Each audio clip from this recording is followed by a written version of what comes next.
پێشەنگایی کە ئەمڕۆ ئەنجام درراوە بە ناونیشانی پێشمەرگی کە پێشەنگا کەس باشە. ئەمڕۆ پێشەنگایە کە بوو لە شاری سلێمانی لە هۆڵی نیشتیبانی ئەم لە سوورەکە لە بە ناونیشانی پێشمەرگەی کامێرا لە شان کە باز لە خەبات و تێکۆشانی خات و هێرۆ ئیبراهیم محمەد دەکات کە تەواوی پێشەنگاکە تایبەتە بە ژیانی تێکۆشەری و خەبات و پێشمەرگایەتی خات و هێرۆ ئیبراهیم محمەد.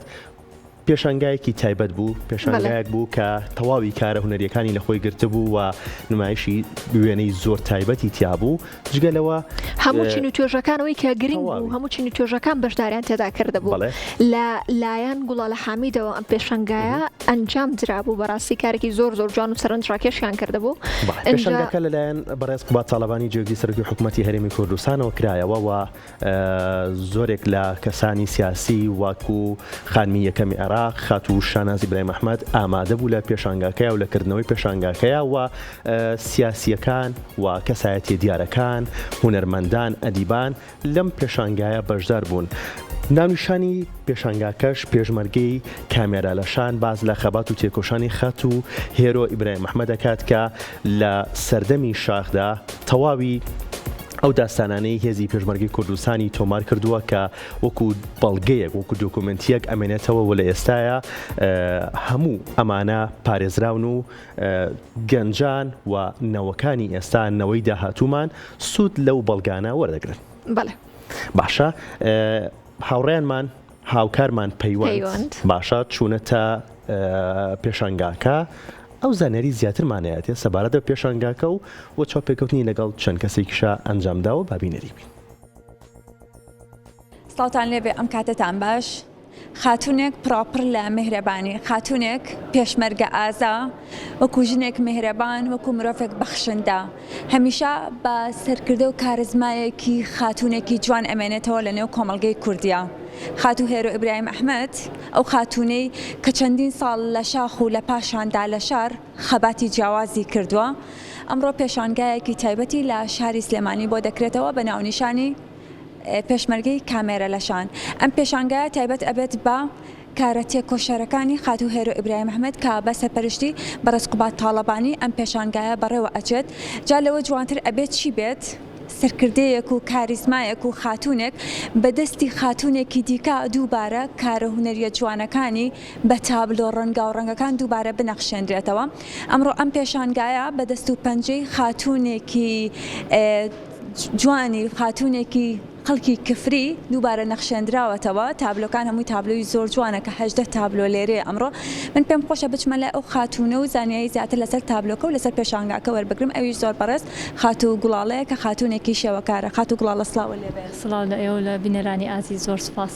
ئێمە سەرتا دەستخۆشیت لێکەین بۆ ئەم کارە جوانانە بە ئەم تابلۆ بە نرخ و جوانانە. پێم خۆشە سەرتا باس لە بیرۆکەی کارەکە بکەیت. زۆر سپاس. ئێمە حتمەن خۆشحاڵین کە لێرە پێشانگایەک بۆ خانمە شۆڕژگێڕێکی نەتەوەکەمان کامێژوو شۆڕش و پێشمەرگەی تۆمار کردو. ئەمە ئەرشیفێکی زۆر بەهادارە بۆ نەتەوەکەمان، بۆیە توانیمانە لە ڕێگەی تابلۆکانەوە باسێک پێناسێک لە سەردەمی شۆڕش و خەباتی ئەو خانمە تێکۆشەرەی نەتەوەکەمان بنەخشێنین لە ڕێگەی کاری هونەری وێنە کێشانەوە. باشە خات و گوڵاڵەوەی کە دڵنیام تۆ ئەزمموی شێوەکاری زۆر زۆرت هەیە، بەڵام تا چەند دڵخۆشی کاتێککە دووبارە وێنەی خاتونێک ئەنەخشێنیتەوە لەوەی کە ئەزانی چەندە کاری جوانی کردووە کە سەردەمێک لە شاخ بۆ و لە پاشانیشدا لە شار. بەڵێ هونەری وێنەکێشان هەمیشە پامێکی گرنگی هەیە. ئێمە توانیمانە لە ڕێگەی کارە هونەریەکانمانەوە شۆڕش و خەباتی ئەو خاتونە گەورە و ئازیزەی دڵی هەمومان باز بکەین لە ڕێگەی تابلۆکانمانەوە کە کۆمەڵێک ڕەنگە شارەزایان نەبێت، ئەزمونیان نەبێت لە مێژووی ئەم خانمە تێکۆشەرە، بۆی بتوانین لە ڕێگەی تابلۆکانمانەوە نمایشیان بۆ بکەین و جوانتر و باشتر لە مێژووی و پرشنگی ئەو خاتونە ئازیزە تێبگەن. باشە اینجا باس لە کارەکان بکەین. 18 تابلۆ ئەمڕۆ لێرەدا نمایشەکرێت. با باسێک لە تابلۆکان بکەین بزانین چۆن جیاوازیت کرد لە نێوان تابلۆکان، چونکە ئەگەر سێری هەرچ تابلۆیەکەکەین ئەبینین لەوەی کە لە تابلۆکەی دیکە جیاوازە. بەڵێ ئامان جملە دروستکردنی ئەم تابلۆم بەستم ئەوە بوو کە سەردەمی منداڵی چۆن بەڕێ کردووە سەردەمی تەمەنەکانی کە چۆن بیری لەوە کردوێتەوە گرنگی بە میدیا بدات گرنگی بە دامەزراندنی منداڵ پارێزی بدات ئەمە خۆی لە خۆیدا خانمە تێکۆشەرێک و سەرکردەیەک بیر لەو بڕیارە گرنگانە دەداتەوە کە ئەزانێت بۆ داهاتوو سودی بۆ کۆمەڵگەیەکەیە بێت و بۆ خزمەتی گشتیە بێت.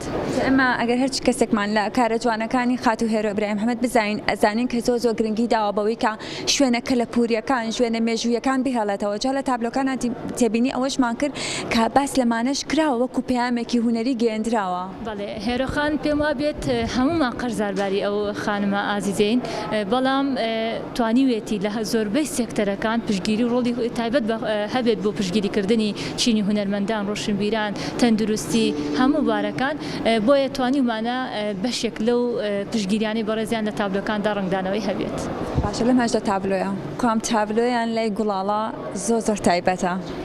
هەموو تابلۆکان زۆر تایبەتن کە لە کاتی دروستکردنی بە تەواوەتی ڕوحم ئاوێتەی ئەو ڕنگ و کارێزمای خانمە ئازیزەی ئەبوو کە ڕۆڵێکی زۆر گرنگی بینیوە لە مێژووی کوردایەتی و نەتەوەکەماندا. باشە باسێک لەوە بکەین بزانین ماوەی چەندێکە تۆ خەریکی نەخشاندنی ئەم تابلۆ جوانانەیت. بە کۆی گشتی و دروستکردنی تابلۆکان ماوەی 2 ساڵێکی خایەن بەڵام کە بڕیاریکردنەوەی پێمان خۆش بوو ئەم ساڵ بێت نزیک بێت لە ڕۆژی لەدایکبوونی بەڕێز خات و هێرۆ ئیبراهیم محەممەد. دەستەکانت خۆش بێت ئەگەر لە کۆتاییە شتێک هەبێت پێت خۆش بێت ئاماژەی پێ بکەیت. ئێمە سوپاسی هەموو ئەو بەڕێزانەکەین کە ڕۆڵیان هەبوو بە تایبەت بەڕێز کاقوبات کە ڕۆڵێکی گرنگی هەبوو لە پشتگیریکردنی کردنەوەی ئەم پێشانگایە و لە هەمان کاتدا پشتگیریکردنی توانای خانمان و گەنجان وای کردووە ئێمە بتوانین پرۆژە بۆ پرۆژەمان کار و چالاکی داهاتوومان باشتر و بەنرختر بێت کە ئەمە بەرهەمەکەی ئەو پشتگیریانی بەڕێزیانە.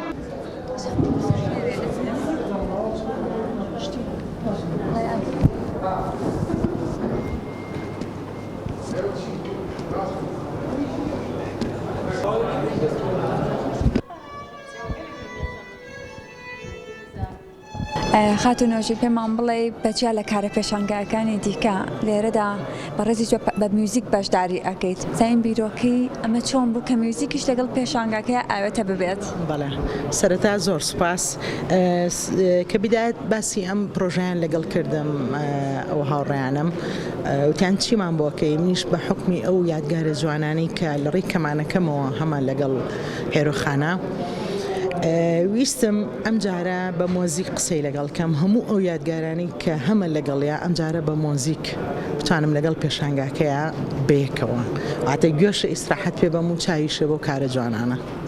کەواتە ئەتوانین بڵین ئەم پێشانگایە بۆ خاتونێکە پراپڕ بوو لە میهرەبانی لە تێکۆشان ئەتوانین بڵین ئەتوانێت کاتێک کەسەی تابلۆکانەکەی پارچە میوزیکەکانیش بتباتەوە بۆ ئەو سەردەمەی کە چەندین هەوڵی داوە هەل لە شاخۆ بگرە هەتاوە کوشان. ڕاستە خۆی بە حکمی ئەو چەند ساڵی کە من کارم لەگەڵا کردووە تۆ بچێەوە نەتێ کۆمەڵی یادگاری دروستە بێت ئەو گۆرانیانی کە مەسەلەن ناوبەناو مناقەشەمان کردووە کە حەزی لێ بووە ئێستا هەمووی لە زاکرەی منایە تابلۆکانی ژواد لێ کا بتگەڕێنێتەوە ئەو زەمانە بەڵێ ڕێک دنیایەک لە جوانی و لە میهرەبانی ئەو خاتونە یە بمێشکە و بیرتەخاتەوە و پێویستی شاکە خەڵکانێک جوانی ئەو ژنە زیاتر بزانن.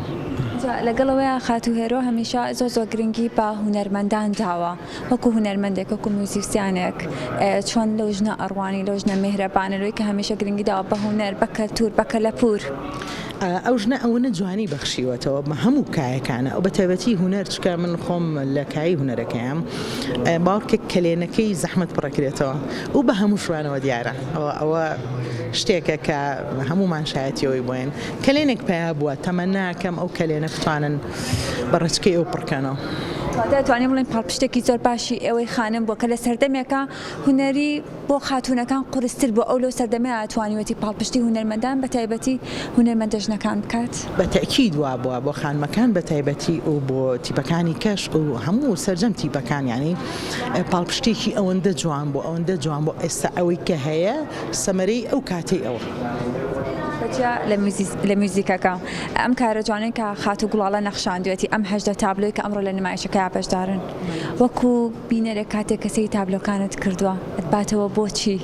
یەک شتی پێ بڵم بە سەراحەت یەکەم جار کە هاتمە ناو هۆڵەکەوە نەمەتوانی زۆر بەریکەوم چکە زۆر بەرد ئەکەوێ زۆر بەر ڕۆحت ئەکەوێ وتم با هیچ نەبێ ئەحساسەکە لەو کاتە بێ بە کەمانچەکەەوە من بەرەوە بکەم زۆر کارێکی جوانە زۆر لە دڵەوە هاتوۆتە دەرێەوەی.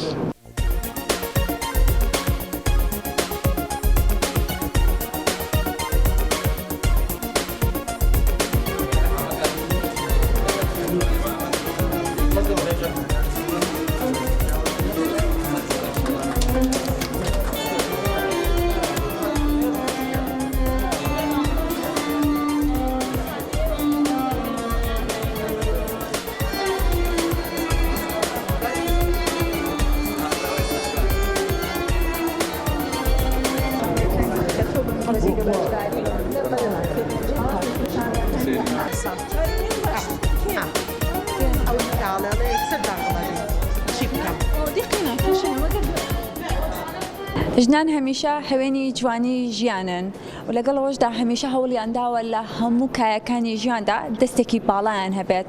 خاتوو هێرۆ ئەو ژنەیە کە ئەتوانین بە نمونەیەکی جوانوەری بگرین لەوەی لەگەڵ ئەو هەموو هەوڵ و تێکۆشانە جوانەی کە داوێتی لە ژیاندا ئێستا کارە جوانەکانی بۆ هەتا ئەمێنێتەوە دایکێکی مهرەبانیش بووە. ئێمە هیوای تەندروستێکی باشی بۆ خوازین و هیوادارین لەوەی کە هەمیشە ئەم جۆرە ژنانە بمێنن بۆ کۆمەڵگەی کوردی و لە کارە جوانەکانیان بەردەوام بن.